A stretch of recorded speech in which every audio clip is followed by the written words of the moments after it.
Okay, I think let us begin today's session. So today we have with us Mr. Pranshu Singhal, and Pranshu is a founder of an organization called Karo Sambhav. So Karo Sambhav is a Hindi is in Hindi language, and people who are not familiar with the Hindi language, I can try or I can attempt to translate.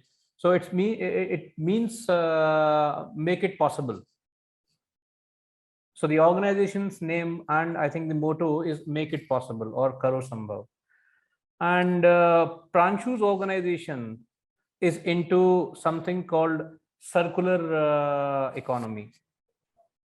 He is promoting circular economy and he'll talk about it a little more. But believe me, this is something which is very, very relevant, very, very important, especially the kind of focus that we are seeing on waste management and the kind of problem that waste is becoming, not only for urban locations, but also at country and at world level.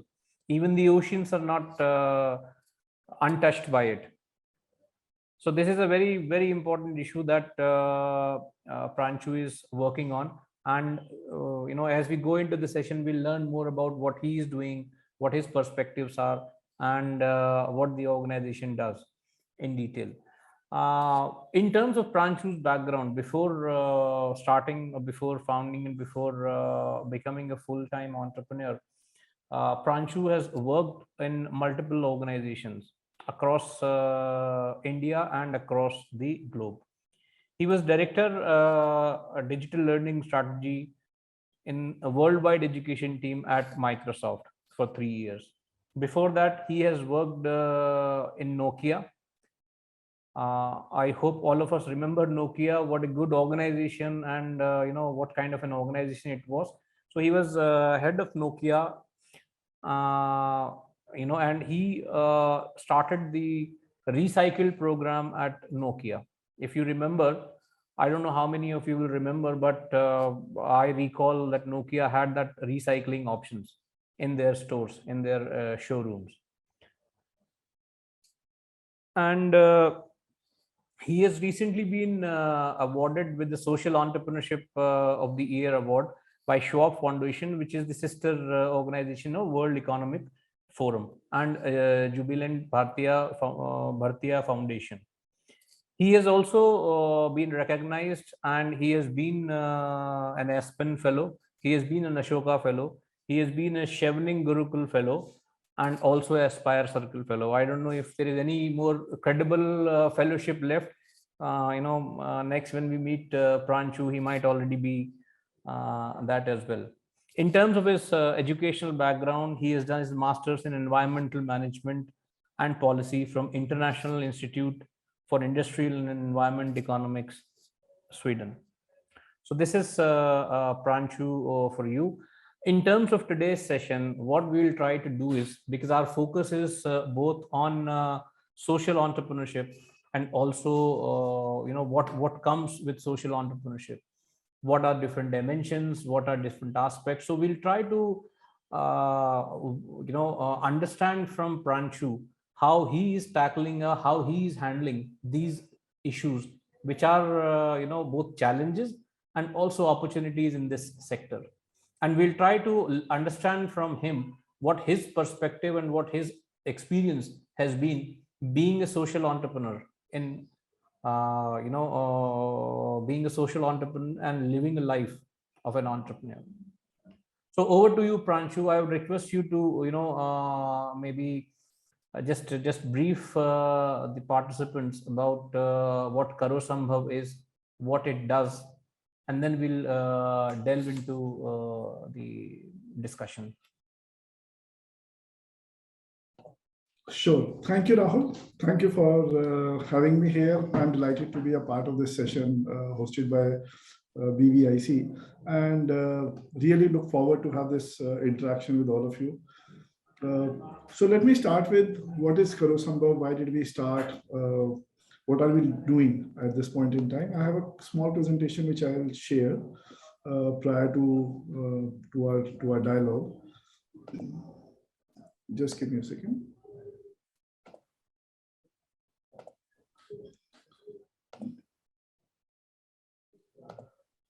Yeah, I hope my screen is visible. Yes, it is. Yeah. So the idea of Karo Sambhav came primarily because India was shifting uh, from a manufacturing-based regulatory regime in environment to a product-based thinking.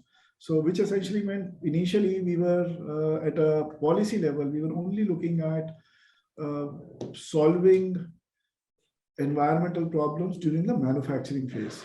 But in sometime in 2012, government started putting in regulatory frameworks where the future regulations would not just be focused on manufacturing facilities, but they would look at the product and the entire life cycle of the product. Now, this is a very large change at any country level.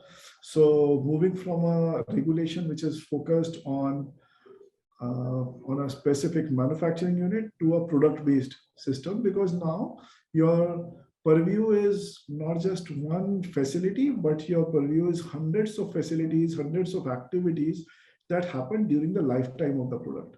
So the whole idea of circular economy was starting to be debated at the country level. There were policies which were being planned. Now, what is circular economy? It essentially suggests that if a product is put on the market, it has to be collected, it has to be recycled, and the materials that are being picked, that are coming out of recycling, they go back to creating similar products. So we set up Karo Sambhav as an organization which could enable this at a country level, which could enable a clean, well-governed sector in India, and something that will ensure that whatever systems are coming to enable economy are well governed, they are managed well, uh, and this becomes a large movement in itself. So essentially, we call that we are not an organization, we are a movement. We are a movement for bringing together enterprises, consumers, governments, institutions, recyclers, informal sector players, uh, to enable circular economy at scale. So that was the broad objective of setting up the organization. We started working in electronic waste, but then graduated to working in plastic waste management, in glass waste management, and battery waste management. We will continue growing into multiple sectors as we expand, as we have as we built our capability at a grassroots level. The value chain that which we interact with essentially starts from brands. So brands who are putting the product on the market, people, institutions who are using the products, and then once they have utilized the product, at some point in time, it will convert it to waste. This waste may go to multiple channels. So how do we work with those channels? It would then formal go to waste aggregators, informal recyclers, formal recyclers, and then after a point in time, it would come back to the after a point in time, in an ideal scenario, we need to bring it back to the manufacturing chain so that it can be recycled. So this is the entire value chain that Karo Sambhav works with. Our focus of starting the organization was to really disrupt the status quo. For long, we have just relied on the informal sector to manage any variety of waste that we generate. Think of your regular household waste, your plastic waste, your battery waste. We just tend to either dump it or we hand it over, we sell it over to a kabadi wala who comes to our door. Now, uske baad, what happens is honestly something that many of us don't care about, are not bothered about, but that needs to change. So, and we are talking of a group of almost 5+ million people who are engaged in management of multiple varieties of waste. So our focus was how do we work with this very large group of people across the country? How do we introduce frameworks for legitimacy? Can we use technology? Can we have a platform which will allow people to collaborate, support each other, and generate a very, very clean system by which we know what waste has been collected, where is it lying, what happened to it, what happened to the secondary materials that came out of recycling and so forth. So a whole range of industry players started working with Karo Sambhav. These are some of the brands. with whom we have worked in the past. In a very similar way, once we started electronics, brands on the consumer durable side or consumer packaging industry side came and they created a joint venture with Karo Sambhav to focus on collection of plastic waste, multiple varieties of plastic waste, and we are in the process of now putting physical infrastructure in different parts of the country to collect this waste. In a very similar light, we are now working in batteries and glass waste space to collect it and ensure that it is truly getting circular. Now, what is very critical, what was very critical for us when we were setting up the organization was to create partnerships to bring scale. So, and not just scale, but also create a framework which will allow many other players to come, many other players to join, many other players to grow their businesses. And that meant designing processes, standards, ways of working, what is right, what is not right, ethics, codes of conduct. And so we started looking at a whole range of industry partnerships, ecosystem partnerships, which will allow this change to happen, this sort of work to happen. What we also needed was driving a behavior change across the country. So why would anyone participate in these programs? Why would they give their waste of any variety for recycling? So our big focus has also been on driving this behavioral change by engaging with people, by working with them, creating solutions for them, and via various mediums, whether it is radio or a direct engagement program, or these are some of the mediums that we have utilized to ensure that people understand the importance of recycling.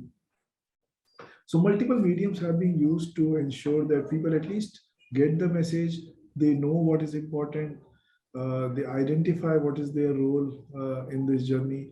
And one of the things that we have also done is set up physical collection centers in over 50 cities across the country, where we are aggregating waste from informal sector, from formal places, from offices, from residential colonies. So these are the places where we bring the waste, and from here we move it to the recycling points or locations.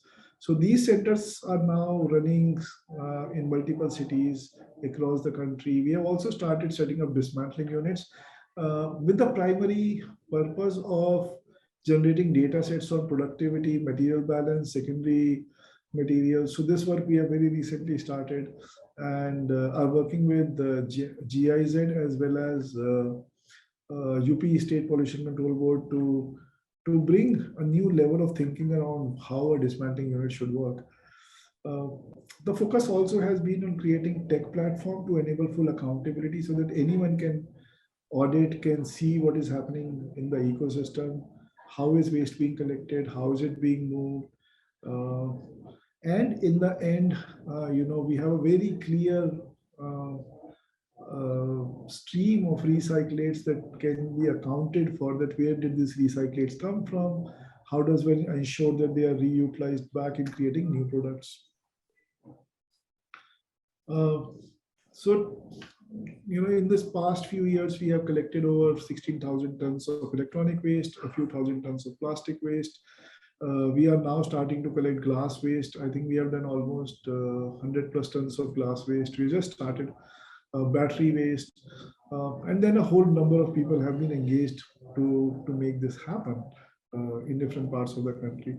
So I wanted to give everyone a broad overview of what Karo Sambhav is, to allow us to have a discussion and any things that will help us during this call. Okay. So thank you, Pranshu. I think what we'll do is that we'll follow certain questions that will talk about different, or that will cover different aspects of both Karo Sambhav, you as a social entrepreneur, and then social entrepreneurship as a topic. And then towards the end, we will open up the Q&A session with the participants. Now, just to maintain the sanctity of this whole session, I would request all the all the participants to mention or to write their questions in the chat box, and then we can pick it up one by one. So if we would, it will be good if we can follow this process when we are asking the questions. Okay, so Pranchu, a very basic question. Now, when we when we are seeing what Karo Sambhav is doing, so we are seeing there is a social impact, there's an environmental impact, and there's an economic impact. So in your opinion, how does it fall under social entrepreneurship? See, I'm seeing more it is an environmental impact. It's more for the environment. Yes, because of that, there is a direct impact on the social. But why are why do you consider it to be a social entrepreneurship? Okay, that's a difficult one. I don't know what's the right definition of social entrepreneurship. So anything which is leading to impact today is termed as social entrepreneurship. It's a term which was essentially driven by Ashoka as an institution in US. Almost Bill Drayton started, this term social entrepreneurship. So anything which has a positive impact on people and planet has been called as social. So not as per the definition of sustainability as mix of environment plus. So I don't think there is a very fine line between environmental entrepreneurship, or I haven't even heard the term environmental entrepreneurship. So anything which has led to people and planets good has been called as social entrepreneurship. So or at the end of the day, it is entrepreneurship. Though the domain which we fall under is essentially leading to some public good. Yes, I think that's very fair, and I'll just add, because I've been, many people around here are probably more informed and more experienced than me in social entrepreneurship. But when I see and when I try to understand social entrepreneurship, I also, in addition to the impact it is creating, I also try to understand the, why this was begun or why this was started in first place. So objective. See, there can be many organizations which can claim that their operations are having very positive impact on society, but they were not intended, they were not started with that objective. So Karo Sambhav was set up essentially with one singular idea. Government was introducing extended producer responsibility based systems, and there was a huge resistance on uptake of this as a policy principle. And then there were very few service providers. The space was very new. Having worked on EPR for almost 2 decades, I happen to be a student of Thomas Lindquist, who coined the term EPR in 1990. So I have been seeing the success that multiple governments across the world have gotten out of implementing EPR-based regulations. Now, to me, it seemed that if we were able to show early stage success to government that this is doable, convince certain brands that such a policy principle would enable a large scale change in the way we manage waste, it would lead to setup of formal systems. It would lead to setup of better practices and would lead to sectoral growth. So that was the viewpoint that, now that government is coming up with something, why not create up an organization which can play a role, which can enable this transition, and most importantly, show early stage success.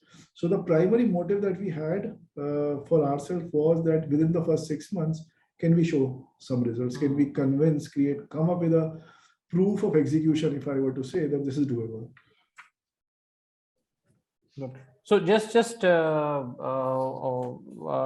if you can just also elaborate on EPR, because it's not a very common term in India yet.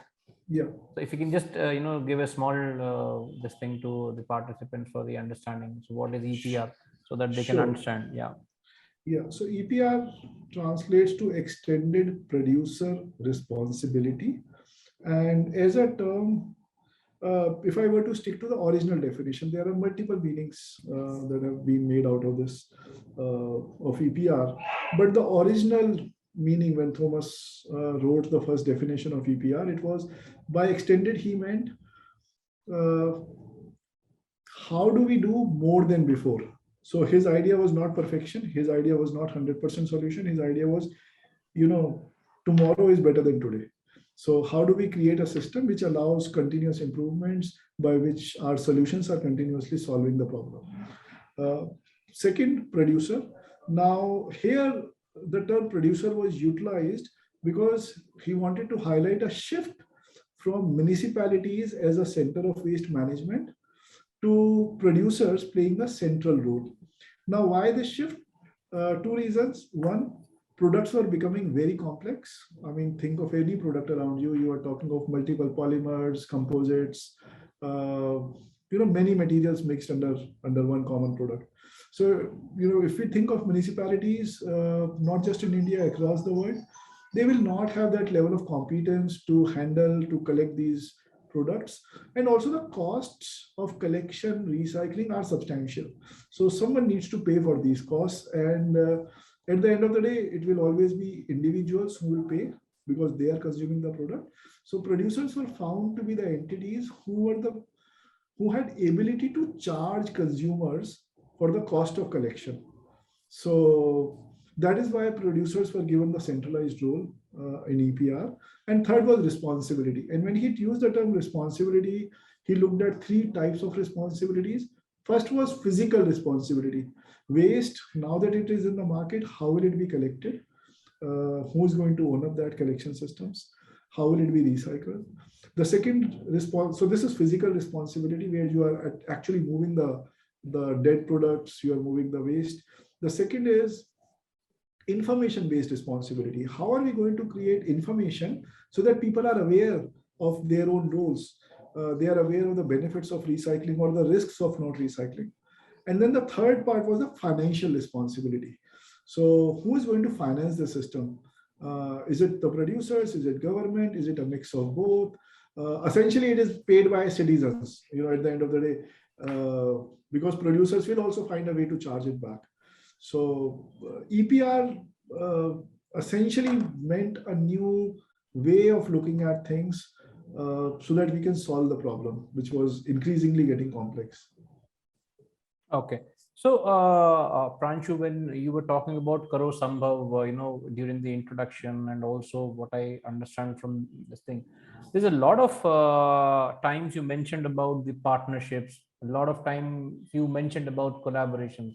And if we see the business model, if we see the sector you're working in, yes, there are multiple stakeholders. There's obviously the government, you mentioned municipal corporation, you mentioned individual, then you mentioned the producer organizations or the producers of those goods. And then, basically every segment of the society is directly or indirectly involved. It's not a very one-on-one transaction that there's a set of customers and then there's a set of buyers, and then there's a value chain which is distributing. So it's more complex than that. So how what are one or two key learnings that you would want to share with the participants here in terms of managing or getting people on board and showing them the vision that you had? I think the first thing here is the vision my vision, or is it a shared vision? And I'm just playing a part in that vision. So the first thing is developing a common and a shared vision. And I think that is always the most critical part if you have to set up a partnership. A partnership which is going to succeed, a partnership which is going to catalyze the movement that is being created. So the very first part which I think was bringing us together was a lot of organizations had visions around circular economy, around extended producer responsibility based systems, but had different definitions or different goals. And I think so the first thing was to keep talking, keep talking till you identify a common space and start with small steps. Okay, I can't find large partnerships on day one. How do we collaborate? Let's identify on something very small. Let's take example of our partnership with International Labour Organization. So, we talked for I don't know how many hours and couldn't identify how do we start, because their mandate is very different to what we are trying to do. But after a point in time, we identified that it is the informal sector waste workers and the health impacts that they face during collection of plastic waste, battery waste, electronic waste. Many of them also operate in informal settings. So how do we create better working conditions? So that became a space for partnering. But it only evolved once we talked with a very open mind and for multiple hours. I mean, partnerships emerge. They cannot be forced. So I would say one is this as a finding for me. A second point, which I would also say is partnerships will only work if there is a gain for the other, for both the parties. And this gain for may not be financial, it may be social, it may be strategic, it may be anything, but there has to be a very clear benefit for both the organizations. And in our case, I'm saying it was always three. It is us, them, and the larger public good. So there has to be a benefit for the society at large. And I think if these two things work, I have found most of the partnerships have clicked. They have worked, they have enabled, they have given results.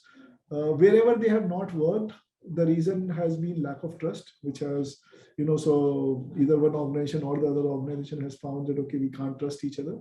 But there have been very, very few partnerships where that has happened for us. Okay. So basically, if I delve a little deeper into this, so let's say, when you are, let's say creating a shared vision, and then, coming up with the vision is one thing, and then from vision, translating it to the actual set of activities that each partner will engage in might be a long drawn process, having multiple iterations. And as you mentioned, with ILO, it was really a long process. But tell me something, there's something called asymmetric partnership. So maybe, the organizations which are huge, which are more bureaucratic, there's a power imbalance. And then you also mentioned about the trust issues and this thing. So how do you, how do you take that conversation, that engagement forward when there is a, visible asymmetry? I think in today's world, majority of the partnerships are asymmetric, especially, when we are talking of startup settings. I mean, you are a nobody out there, trying to do something, and it could be any space. I'm not just talking of civil society spaces or, public good spaces. It could be anything. I mean, you start as a nobody. But I think if you have a compelling thought, today, at least people have started to listen. And just the global trends that, things, startups may grow, startups can grow, that willingness to accept that new ecosystem, that new people, that new set of nobodies. I think that change is clear in the mindset. So, earlier, if I were to think of 2 decades back, that nobody is a nobody. But today, when we meet, I mean, people look at that nobody, that this nobody could be, the buddy tomorrow. Yeah. So let us, let's be open, let's figure it out. Yeah. So I think it's a whole contextual change which has happened. And this is a global change. This is not just a change which has happened in India. But I think that openness is huge right now. I mean, actually, if you have to meet a CEO of an organization, of a very large organization, your chances of meeting him are much higher if you are a small age entrepreneur versus a established organization. Okay, so I understand the gist, because we are seeing a lot of as you said, openness. I would also say acceptability, and there's a big, there's a huge tailwind. So that is propelling and pushing the entrepreneurship forward. So but talking about your particular sector, is taking this point ahead. Can you identify 2 or 3 important changes, maybe in the regulations, maybe in the, other than the openness for nobodies, which are so succinctly coined the terms for entrepreneurs or especially the startups. So what, are key changes that have happened, particularly in your sector, either from the government side or the technology side? So external factors which have helped Sure. you come up and then take forward your organization. So what are those components of Tailwind? I think in our case, one is a global movement. I mean, as a species, we have messed up the planet, and it is increasingly becoming clear that if we don't change the way of working, we are doomed. I mean, the whole start, whether it is from a SDG perspective to now, a net zero movement. I think the dialogue is there, and we are seeing a large uptake of the dialogue. So that's the larger, very large macro movement which is enabling organizations like us. Now, this leads to actually pressures on governmental systems to create policies which will allow this to actually land at a grassroots level. So in India, we have now seen, it started with EPR-based policies, and they moving from those EPR-based policies to circular economy policies, which Niti Aayog is now working on. So I think the larger play and movement starts because of, at least in our case, happened because of policy. Then many brands also have now global mandates to go circular, global mandates to clean up their act, to become a net zero company tomorrow. And that again converts. So I think the larger movement, environmental movement, is playing a very significant role in growth of organizations which are in our sort of sector. And then I would say one more thing. Why this is important, I think the biggest thing which will drive is the regulatory regime. I mean, volunteer systems can only do so much, and we are seeing day after day. I mean, we did not reach our global goals, and now even SDGs are being questioned that will we be able to reach SDGs. That is because probably enforcement is not happening, and the goals are still sort of considered voluntary by a lot of organizations. But if we were to convert them to real action, if we were to enforce, I think enforcement is super critical if we are to solve the problem at a pace that it needs to be solved. And considering that we are in the decade of action, I believe without regulatory push, without enforcement, and I'm saying serious enforcement, I don't think growth can continue further. If we have to really if we have to really support organizations, then enforcement will play a very central role. Especially in your sector. In our sector, it's a messy sector. Yeah. All sorts of corrupt practices exist. And it has, again, this is not an India specific thing, this is a global thing. EPR based systems globally have given birth to challenges because people do find loopholes. They do find wrong practices. So how do we ensure that these practices, these loops are closed, is super critical to the success of organizations. And I can say this on behalf of many organizations who are in this space, similar to us. They're all suffering. They're all feeling challenged because of lack of enforcement. So I think although the enforcement versus cultural change and behavioral change, and then volunteerism, and then overall culture of the country, and then so that's a debate for some other time maybe. But coming to coming to an important question and a very important consideration for many people who are not able to take that shift from a well-established career like yourself into something as uncertain as a social entrepreneurship. See, entrepreneurship in itself or a startup in itself is a very risky proposition, and on top of it, if it is complicated like a social entrepreneurship, or like, having multiple challenges, from managing various stakeholders to managing something which is traditionally and conventionally has been the domain of the government, and so rife with all the corrupt practices that can happen. Municipal corporations and the waste management is an area that has, people have found it very difficult to break into and manage it well. The systems, right from informal connection to formal collections, are so entrenched with the various activities that they themselves are, kind of sustainable models in themselves, if you take that chain away. So I want to ask about, how to approach the funding. So, we have a lot of social entrepreneurs in the discussion today, and then a lot of them must have faced this challenge. A lot of them want your experience on how to go about on funding. At what stage should you bring in funding, and till what stage, what is the most preferred method, at what stage, how should you go about, what are the things that you should expect before funding and after funding? See, funding might be a milestone, but then it comes with its own set of challenges and compliances.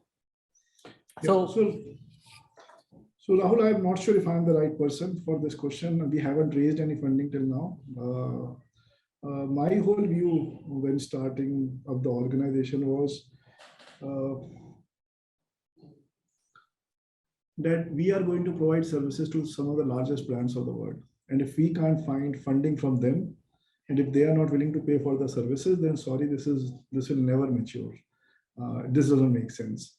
So our first view, and it has always been that to arrive at what one would call a minimum viable product or a minimum viable service, I need to find first the customer, someone who's going to value what we are doing. And only if they start valuing, or they start seeing long-term value of what we are doing, one may need to, only for a scale-up purpose, need to raise fund. Again, there are various types of startups. If a technology startup is there, or if there is a startup which is focusing on research and development, which will lead to some innovation, their needs may be different. But we were a service-based setup in the beginning.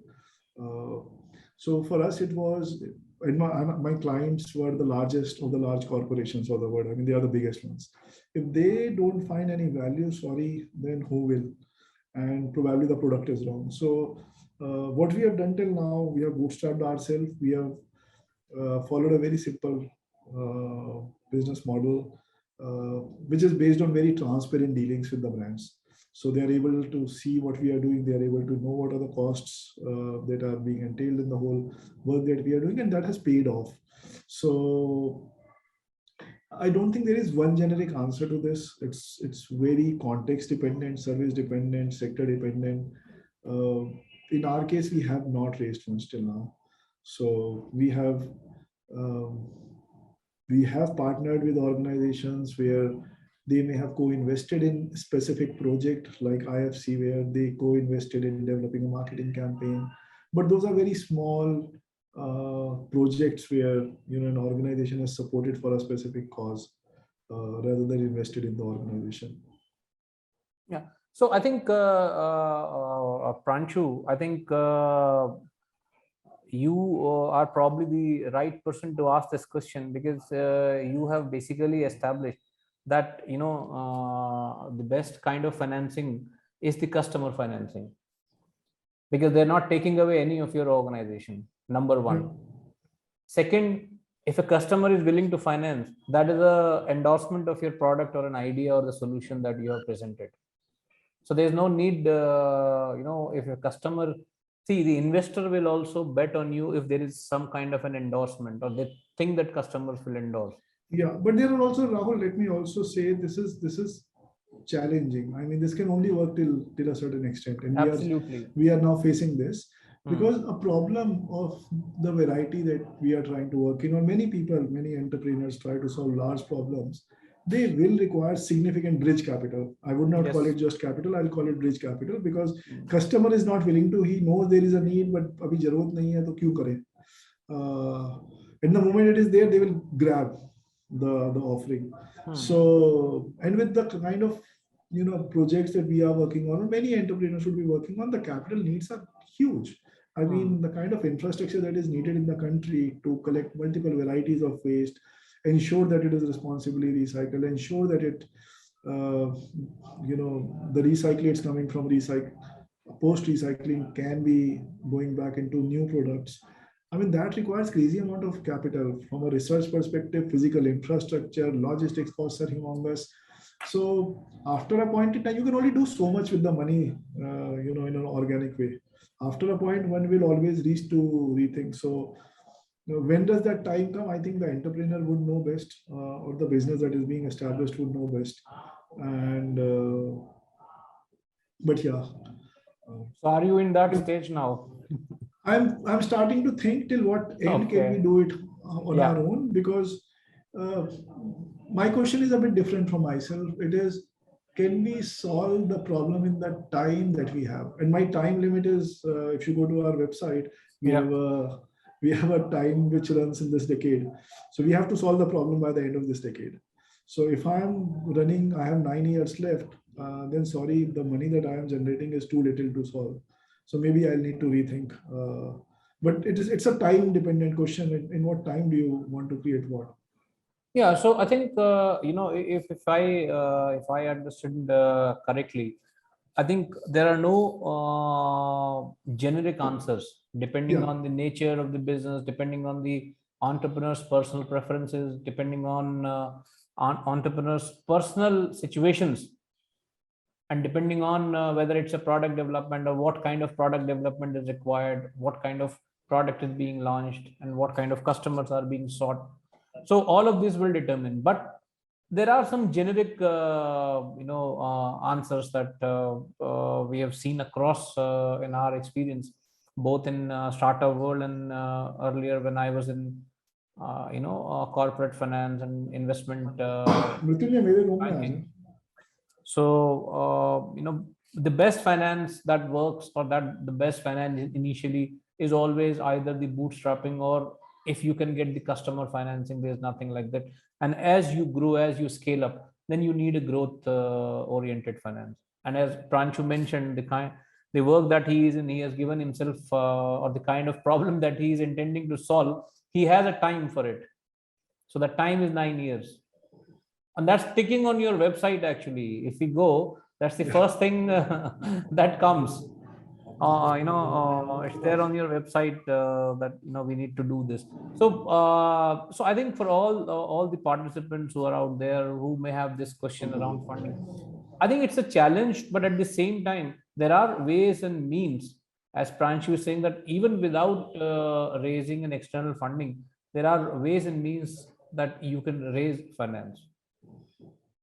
You can raise finance, especially if you are in a service business, or if your startup is in a service domain.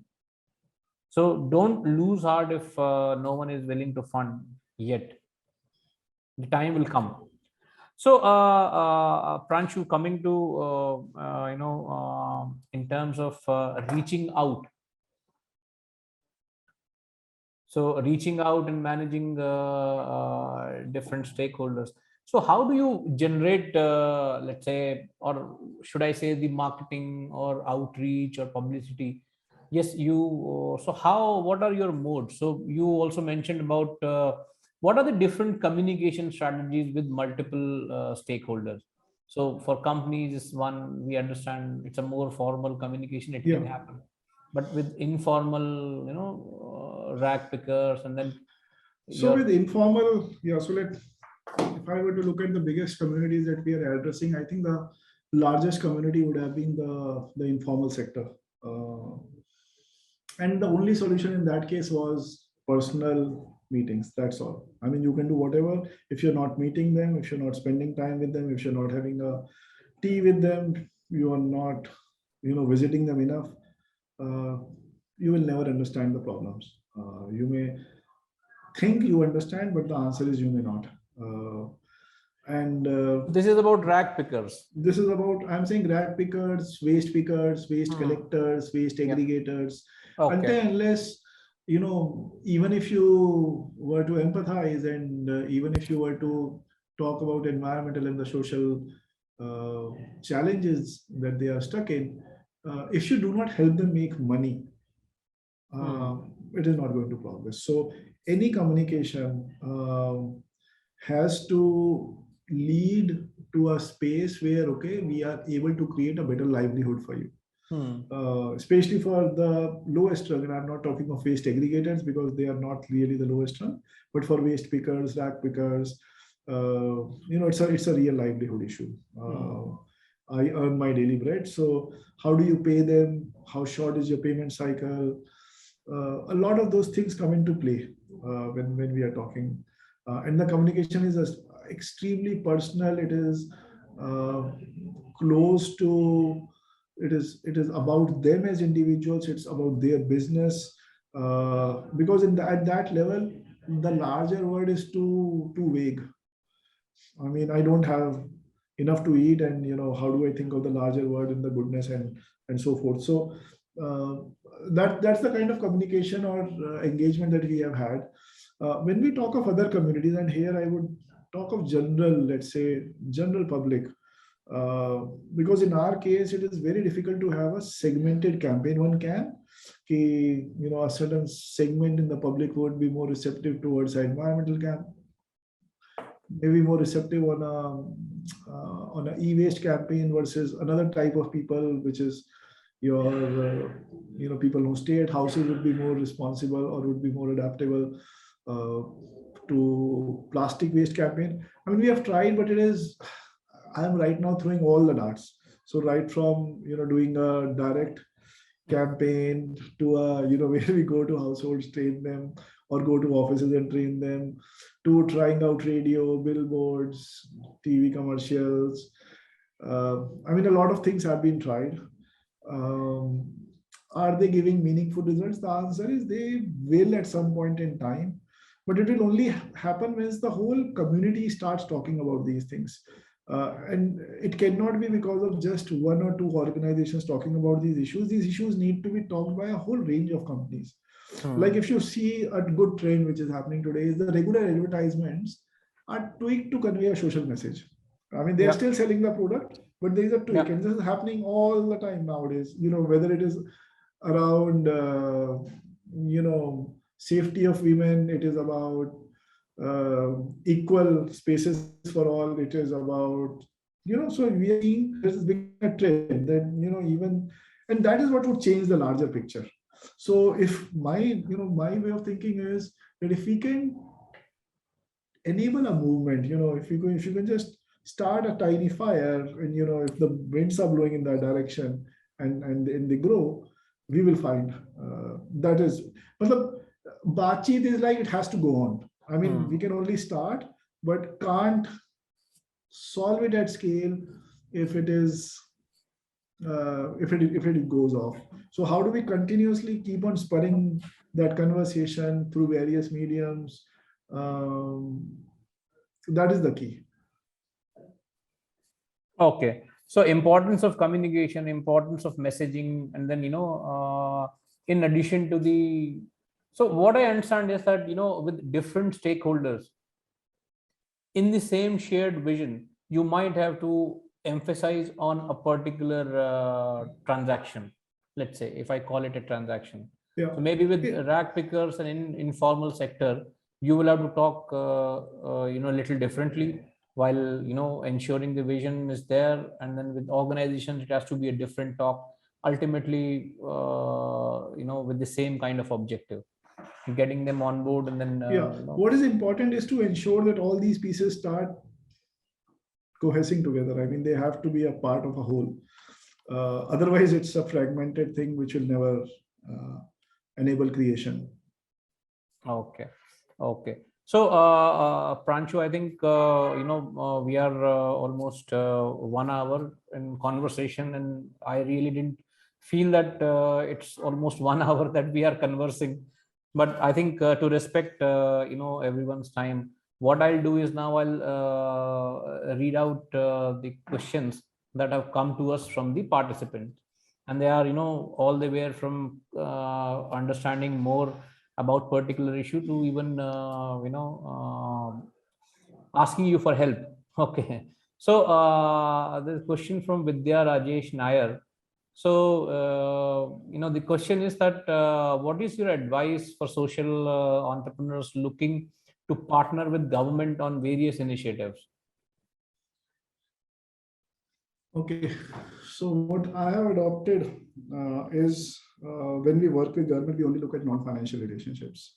So, Okay. which allows it to be very straight and very clean, and so we are not there to do a project. I mean, if there is something, I will find ways of getting it funded from somewhere else.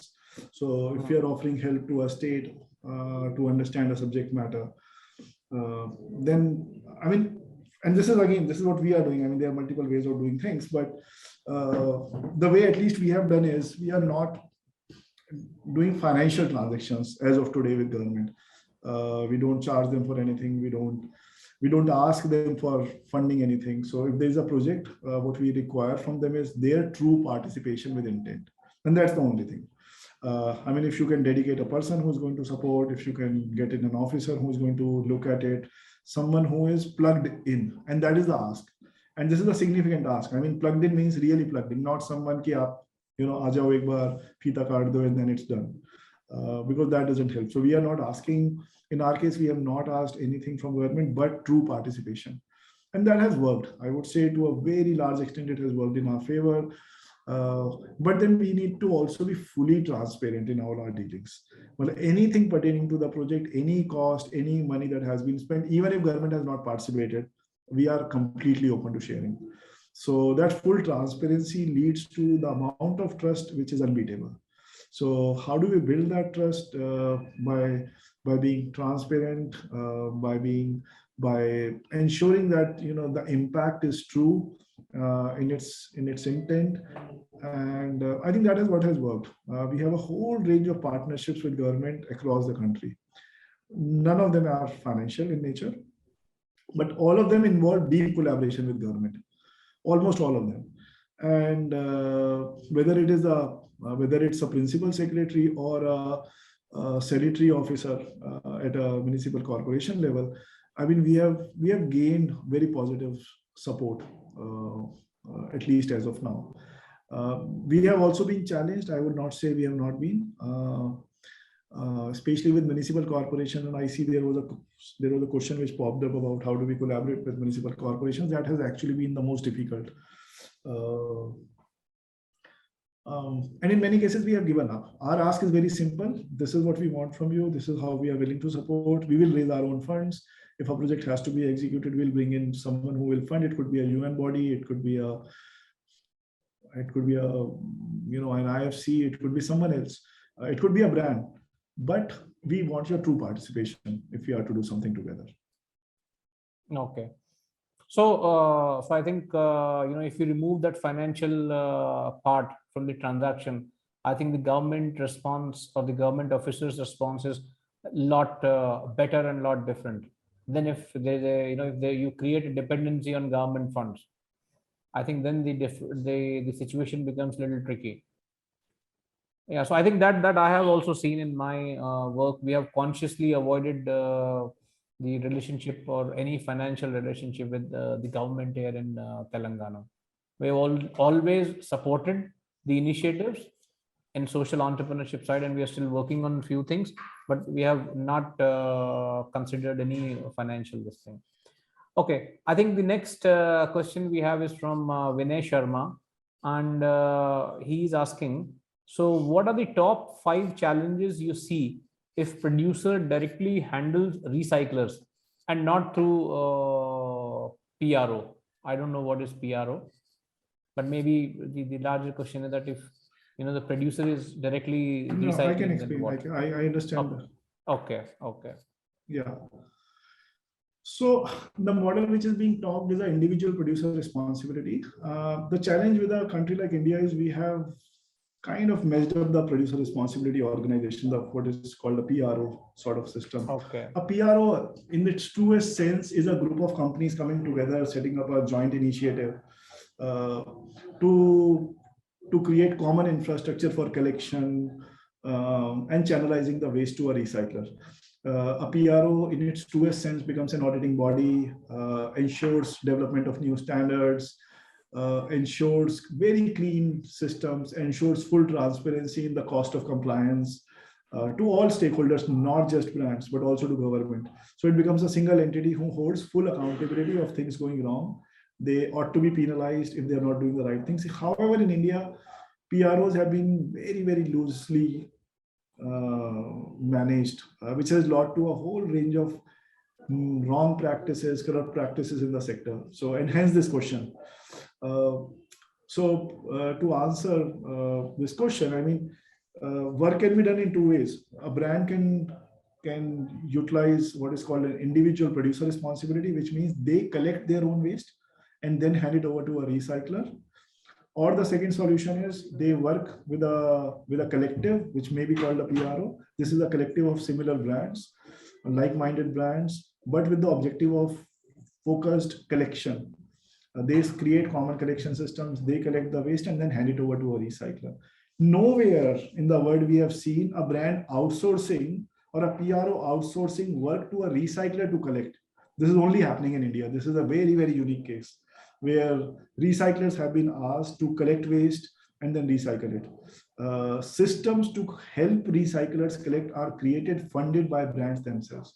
So in India, we are seeing a lot of challenges primarily because of this issue.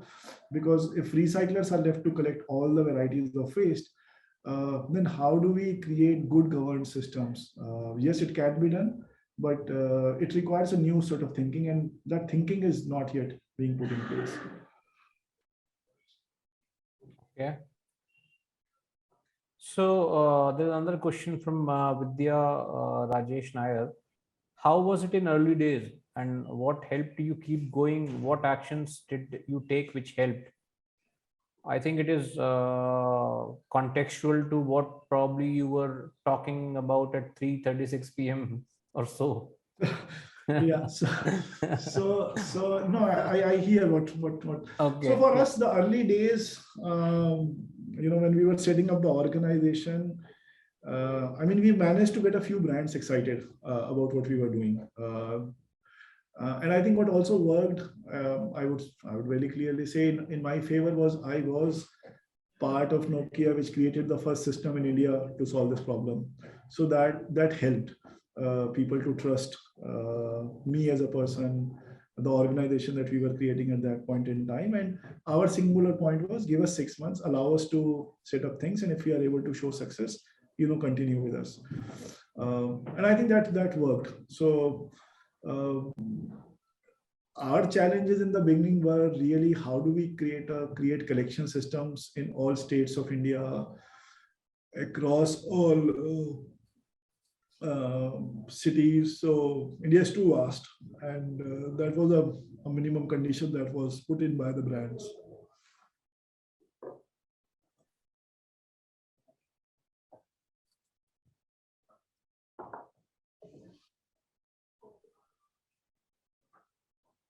Okay.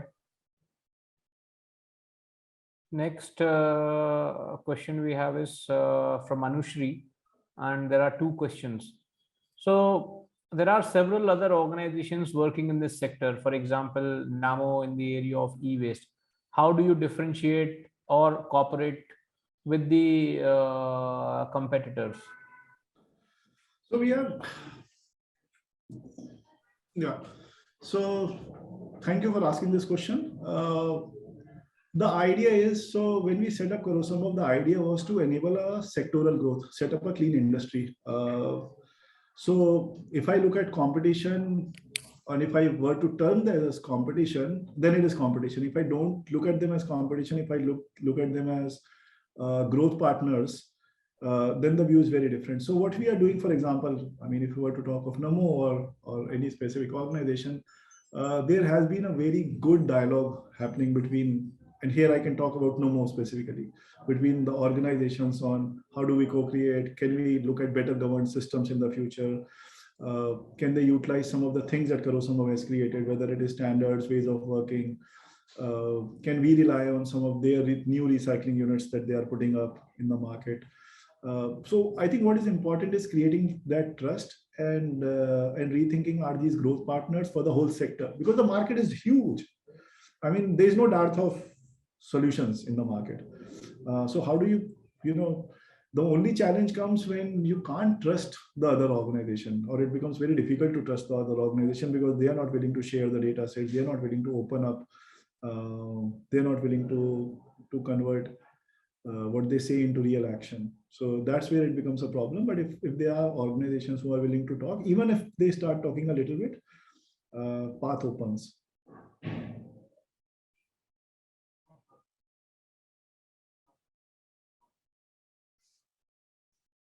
So I can't hear you. I'm so sorry. So, the answer, the other question for which I think you have partly answered earlier also. So she's asking, despite so many organizations operating in waste management, why is the problem still so huge? Is it because of the volume of the waste that we produce? I would put it to governance. For me, it's a governance issue. Okay. Are we really putting in good governance mechanisms into place? Are we really enforcing the rules? Are we forcing people to do the right thing? Yeah, the day it happens, even two organizations would do the right thing. Okay. Yeah, so I think you partly answered when you talked about enforcement. And I think at that point in time, you were alluding to the problem of lack of enforcement as, compounding this issue of waste management. Yeah, for me, that remains the central issue. See, if we look at multiple countries, they have had a single recycler system or a single PRO sort of a system. And there are multiple examples globally, and they have been successful. They have been able to hit their rates of collection. They have been hit. So do we need hundreds of organizations? Maybe we do, maybe we don't. What is required is, if hundreds of organizations are participating, are they operating in a level playing field? And today that level playing field is missing. I mean, if you just look at the prices at which different people operate in India, you would find one player operating. So their cost of collection and recycling a mobile phone would be 6 rupees. Another company operating at 18 rupees, another one operating at 45 rupees, another one operating at 80 rupees. So what's the right cost? And when if you are a brand, what do? You look at, okay, everyone is giving me the same document, so let's go at 6 rupees. Now, no one is questioning, can the work be done at 6 rupees? Can the work actually be done at 15 rupees? Can the work really be done at even 40 rupees or even 80 rupees? What's the right cost? Today, that question is not there. And that's the big problem that we are facing, whether it is electronics, plastics. We will see the same mess happening if we do not start enforcing, if we do not start asking the right questions. When to take a little detour. So when you say enforcing, what exactly one or two or three things that you want to be enforced from the customer, from the government side, or to the government? What should municipality be enforced to do? What should individual customers like me and you should be enforced to do? And what should the producers be enforced to do, let's say? So let's start with brands, because the main liability that has emerged from the rules is the financial liability of the brands, because they are the ones who are financing the whole system. Now, if I'm a brand, I would like to know what is happening with my money in its truest sense. Even if I'm paying less or more, I mean, irrespective of that, I may have picked up a lowest cost vendor, but I ought to know what is happening. Can work really happen? So when I say enforcement here is, I would like to do a very, very thorough audit of what is happening with my money. I need to know the whole money trail. I need to know if the waste has been collected, if yes, how, when, where, what happened to it, and follow the whole money trail. This can't be just a simple environmental audit. It's a very detailed audit, because unless we are going to do that detailed audit, we are going to find challenges in the sector. And if you talk to honestly today, anyone in a closed room, they will tell you how messy the work is, how dirty the work is. No one is going to talk about about this in public. You talk to an informal sector aggregator, talk to in many cases a brand, you talk to a recycler. Almost everyone is aware of the mess here, but it is still not being spoken in public. It's still not being tidied up. So I think, organizations who are really spending the money, who are taking the pain of getting it all done, I think they need to bring in a lot of financial prudence, maybe some forensic audits into being that how do we know that our money is being utilized right. If I were to talk of government bodies, or let's say state pollution control boards or central pollution control board, their job is to ensure that if someone is submitting any data, is this data right? Recyclers are submitting one set of data, PROs are submitting a different set of data, brands are submitting a third set of data. And sometimes, if you really think, they will always be short-staffed for doing this depth of work. But maybe can I put all the data in the public domain? Let public audit it. Can I bring in some management institutes operating in my state to help me out? And this becomes an applied learning practice for those schools or institutes. So there are various ways of how do we ensure enforcement. Enforcement is a large term. It could have multiple meanings. But the thing is, how do we know that whatever is being said is being truly done? If we are able to match that, great. And that will allow a level playing field, because today, I don't think in any sector you can have price variation from 6 rupees to 100 rupees. I mean, there can be efficiencies, but efficiency can only give you a 10, 20%, 30% gain.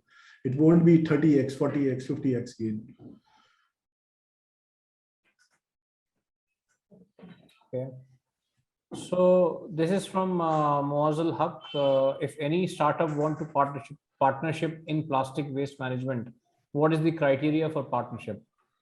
I think he's. I'm just writing an email ID. So okay. This is if it is partnership with Karo Sambhav, drop us a mail at karosambhav.com. We would reach out to you. We do a thorough due diligence before we reach out to the partners. If the entity passes in due diligence, we definitely will reach out. Okay. We have another question from Mahbub Rashid. So he's saying, hello, Mr. Pranshu, sir. I am from Bangladesh, who has been following Karo Sambhav's impact for some time now, and big fan of your team's work. So will Karo Sambhav expand their work into neighboring economies like Bangladesh for aspiring social entrepreneurs in Bangladesh who want to get into the e-waste management industry here? Is there any scope for collaboration and grooming by your team? Definitely, all in for this. So please reach out to us. Just drop me a message on this, engage@karosambhav.com, and we will definitely love to support. That's the whole idea of starting this organization. It is not about just doing it and keeping it a secret. I mean, there is no rocket science. For some reason, a lot of people have created this sort of aura around e-waste management and plastic waste management. This is rocket science. This is not rocket science. This is simple value-based work. And if we can just follow those right values, we will be able to solve the problem at scale. Good. So the next question is from Lakshmi Narayana. So the question is that how hard it was for you to deal with such big organizations, and what was the approach to deal with such big people?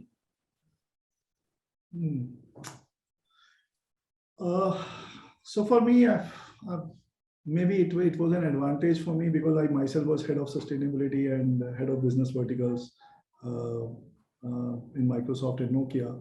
So many of the people that I was dealing with were people whom I knew from the past.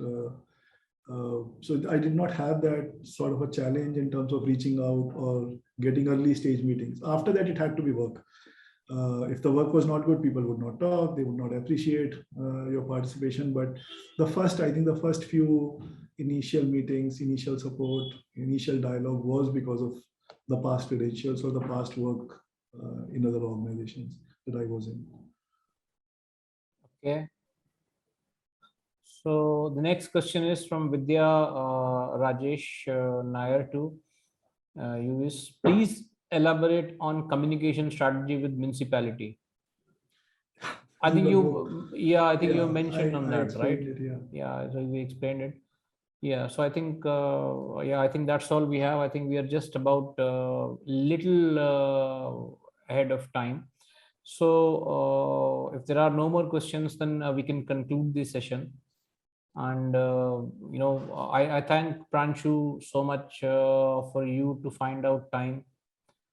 I think it is important that people know about the kind of work that you are doing, the kind of important message that you are sending across through your work, and the kind of problem that not only me and you, but whole lot of people are facing. Not even people, even animals are facing the problem now. The problem of waste management becomes so acute that it has not left anything untouched, not even the remote islands, not even the deepest points in the ocean, and not even the Antarctica and Arctic. It is impacting, it is damaging, and it is creating havoc across the globe and across all living things. COVID is one such example. Some people say it's a man-made, some people say it's natural. We will probably never know the truth, but the fact is that things are changing, climate is changing, external environment is changing, and I think we need to set it right. And this is one such initiative. And also, he has been kind enough to share whatever knowledge, whatever technical details, or whatever know-how anyone wants, any of you or any of your partners or any one of you wants and want to engage with Karo Sambhav or engage in Karo Sambhav like initiatives. I think Pranshu will be very open to support such initiatives. And I thank all the participants who have come here. They have asked questions, they have been attentive, and we have seen, like a very consistent participation. So thank you everyone. Thank you Parvati for organizing this session, and giving some insights into the waste management, which, as Pranshu said, is not a rocket science, but very, very important topic. Very, very important. So please, all of you, take care. Take care of your environment as well. Be And responsible. Rahul, we should also thank you for moderating the session so wonderfully. And for first of all, taking the lead in organizing these sessions. I mean, they are not just helpful for the community, but also to us, people like us, to talk, debate, because the more you talk, the more you debate, the better your thought process gets. So thank you for enabling that. Thanks, Pranshu. I was coming to thank myself in the last. Anyways. Okay. So have a good day, guys. Thank you so much. See you at some other. We continue. At Bala Vikasa, we continue to do such webinars, and we'll continue to do social entrepreneurship talks, wherein we'll find out. We'll get in touch with the different kinds of entrepreneurs who have who have made a mark in terms of their efforts, in terms of their work, and they will share their journey with us, with all the participants, and we'll continue to support this kind of initiative. Please remain in touch. Please follow us. Please, question us. Please reach out to us. And I think in next few weeks we'll come out with again another series of social entrepreneurship talks, wherein we are now trying to identify social entrepreneurs from different countries. So we are working on that identification, and then we are in discussions, in advanced discussions with the international, or with out of country or out of India or non-Indian social entrepreneurs. And we'll come back in addition to our from our own country, we'll plan, and we're planning from the non India entrepreneurs as well. So please be there, and please reach out to us. We support social entrepreneurship in all forms, right from incubation to knowledge sharing, to knowledge development, to mentoring, and in some cases investments also. So please feel free to reach out to us, to reach out to our team, and we'll take it from there. Okay then, thank you so much. We'll see you in some other seminar. Bye-bye. Take care. Thank you. Thank you so much. Bye. Okay, bye-bye.